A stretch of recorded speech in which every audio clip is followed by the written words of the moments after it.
Você já foi ao médico tentando buscar a causa de um sintoma e tudo que você descobriu é que seus exames vieram sem nenhuma alteração? De onde será que vem a causa se não é algo fisiológico? É justamente nesse ponto de impasse que a psicanálise se constitui a partir de estudos de Sigmund Freud, no final do século XIX. Esse projeto de pesquisa busca responder de que forma a teoria freudiana sobre o inconsciente ressignifica a dicotomia entre saúde e doença e a concepção de sintoma. Nesse vídeo, discutiremos como a medicina ocidental e a teoria freudiana compreendem diferentemente o sintoma. Na medicina tradicional, a palavra sintoma é associada a uma disfunção orgânica e, portanto, à doença. Desde o final do século XVIII, consideram-se os sintomas indicadores de disfunções fisiológicas. Segundo alguns artigos, denomina-se sintoma toda expressão da alteração de saúde e, portanto, o sinal de alarme da doença. Além de denominarem sintoma toda expressão da alteração da saúde e, portanto, o sinal de alarme da doença. O que eu ia falar mais é que eu acho que na faculdade de medicina eu tava até pensando, acho que eles nunca nem chegaram a definir muito, tipo, o que era sintoma pra gente, assim, sabe? De definição, assim, de parar e explicar o que é. Que era sempre, tipo, a gente tem as aulas. Normalmente, realmente, é mais essa parte fisiológica mesmo, que a gente aprende o que tá acontecendo no corpo e aí qual é a manifestação, tipo, dessa coisa que tá acontecendo no corpo.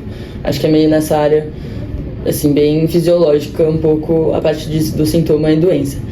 A saúde e a doença, antigamente a gente já tem uma matéria aqui, tipo, história da medicina, e a gente aprende, tipo, como antigamente era só, tipo, tratar a doença, e era, tipo, só olhar pra doença, tratar o paciente como um doente, basicamente, tipo, só resolver isso.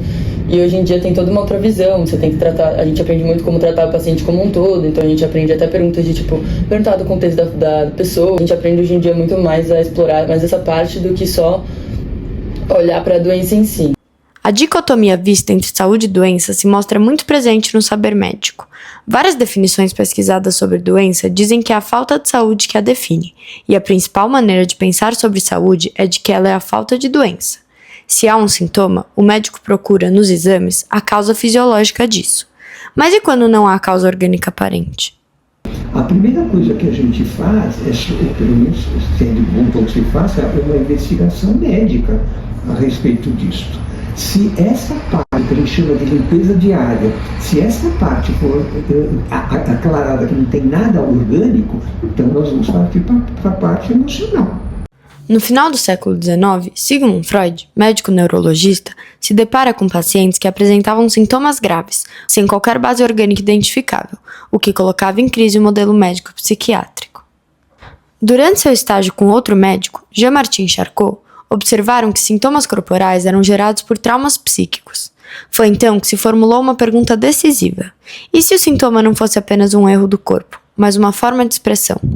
Freud tratou de paciente junto de outros neurologistas, e foi então que, no livro Estudo sobre a Histeria, ele concluiu que esses sintomas estavam ligados a experiências traumáticas que não haviam sido elaboradas pela consciência. Ele afirma que certas ideias são expulsas da consciência porque geram desprazer, mas não são destruídas, permanecem ativas no inconsciente. Na primeira teoria elaborada, Freud conceitua o consciente como a instância responsável pelo contato com o exterior, que contém tudo aquilo que está disponível de forma imediatamente. O inconsciente, por outro lado, é conceituado como a instância em que ficam ideias que foram censuradas e estão em um nível inalcançável ao consciente. É constituído de desejos e impulsos instintivos básicos. Na segunda tópica, Freud aprofunda essa compreensão ao descrever as instâncias do id, do ego e do superego. O id é a parte mais primitiva, uma espécie de reservatório de impulsos instintivos, não harmonizados com o exterior.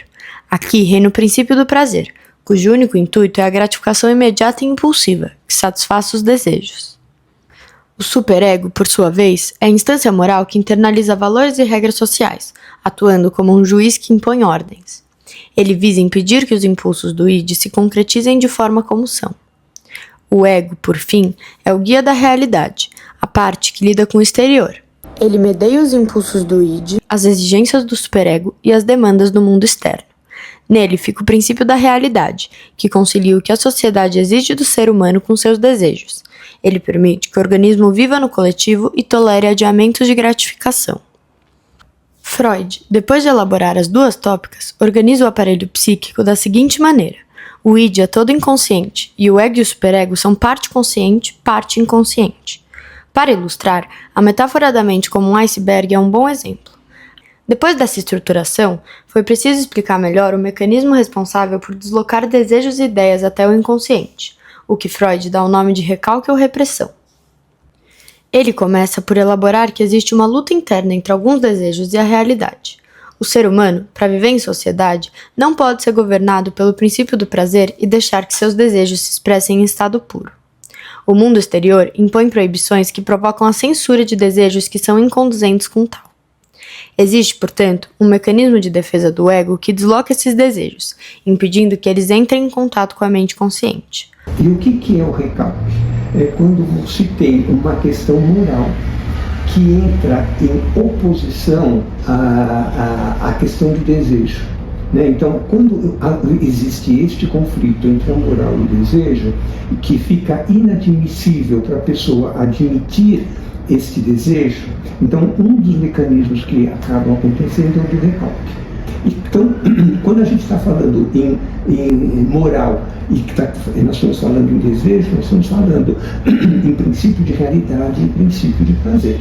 Né? Então, essa incompatibilidade, desde que ela não seja sustentada pela mente, né? Que a pessoa não tenha uma condição mínima necessária de sustentar isso na mente, então a possibilidade, o que é? Gerar um sintoma. O id pressiona pela satisfação pulsional, o superego impõe exigências e o ego tenta mediar esse conflito. Quando essa mediação falha, o sintoma surge como uma solução possível para aliviar tensão psíquica. Ele não é um erro de funcionamento, mas uma resposta encontrada pelo psiquismo. Quando Freud passa a escutar o sintoma, é que ele percebe que são conflitos psíquicos que precisam encontrar alguma via de expressão para aquilo que de outro modo seria insuportável. Ele protege o sujeito de uma angústia maior, ainda que produza sofrimento. Um sintoma é, portanto, uma deformação do desejo, que funciona como satisfação substitutiva. É um retorno do recalcado. Por definição, a definição clássica de sintoma é o retorno do recalcado. O que nós temos é uma manifestação daquilo que não pôde ser falado, que foi tão crucial que dentro de um recalque que vai se manifestar aquela sintomatologia no corpo, então a gente vai falar assim, então essa ideia e este afeto que não puderam ser colocados de uma maneira clara, está se manifestando através do corpo. Por isso que também a gente fala que o sintoma fala, só que ele fala numa linguagem do inconsciente. Não é um defeito, não é sinalizador de doença, é uma consequência normal do funcionamento da psique. O sintoma é uma formação inevitável do inconsciente. Como de alguma forma o desejo ele tem que ser realizado, né? De qualquer forma, a única coisa que o desejo permite é que ele seja postergado, mas ele vai ser realizado em qualquer momento, né? Então isso é inerente à vida. Todo mundo tem, todo mundo gera sintoma. Compreender as tópicas freudianas permite perguntar como o sintoma se constrói, que conflito ele encobre e que função ele cumpre na psique do sujeito. É essa mudança de perspectiva que sustenta a clínica psicanalítica e orienta o trabalho de escuta e elaboração. A psicanálise estabelece a fala livre como uma das formas de tratar um sintoma. A livre associação do paciente, através da qual se espera que ele revele tudo o que passa por sua mente, facilita que os pensamentos e lembranças relacionados com o sintoma venham à tona. O objetivo é fazer o paciente ir elaborando até que ele externalize o que explica a causa do sintoma, que antes estava no inconsciente. Considerando essa teoria, compreender o sintoma é também compreender melhor a relação entre saúde e doença. O que a medicina ocidental trata como sinal de doença é, para a psicanálise, uma ferramenta essencial para manter a homeostase do aparelho psíquico. Isso é algo que não se encaixa na dicotomia da saúde e doença vista hoje na medicina. A contribuição freudiana mostra que o sofrimento humano não se reduz a algo biológico e negativo do corpo. Reconhecer o sintoma como dotado de sentido não significa negar o corpo, mas admitir que ele também é atravessado pelo inconsciente. Por isso, é tão importante modelos integrados de estudo, investigação e tratamento de sintomas persistentes sem causa fisiológica aparente. O modelo médico tradicional se mostra limitado, já que é centrado exclusivamente na doença, e por isso falha em explicar adequadamente a persistência dos sintomas sem disfunção orgânica. O modelo que integra a medicina com a psicanálise reconhece a complexidade de um sintoma, além de reconhecer também sua importância para o funcionamento psíquico, desconstruindo a ideia de que é algo negativo vinculado à doença. Esses modelos interdisciplinares superam a separação entre o que é físico do que é psicológico, e por isso mostram-se efetivos para intervenções mais eficazes, pois direcionam procedimentos que não se limitam à supressão biológica do sintoma. Até o dermatologista pode passar uma pomada que vai dar uma melhorada e tal, mas se você também não tratar a mente, né, no psicológico, não vai ter como você se curar, né? A mudança de perspectiva que a teoria freudiana traz permanece fundamental para se pensar práticas de cuidado que não se limitem à eliminação do sintoma, o que resulta na reformulação da dicotomia entre saúde e doença.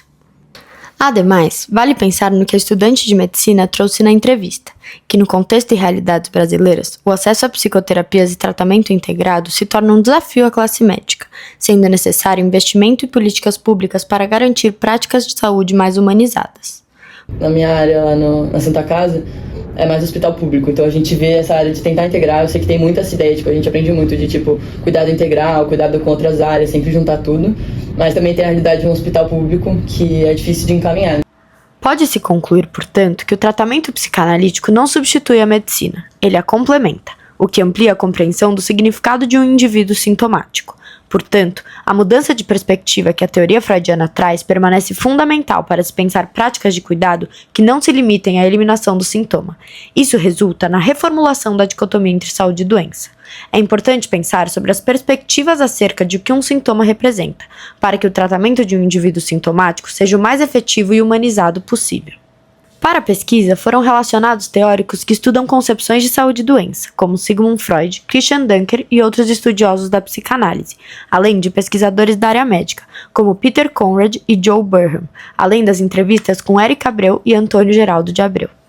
Por fim, indico outro vídeo de C de 2016 da Mobile sobre um tema análogo a este, Freud e a reforma psiquiátrica. Muito obrigada pela atenção.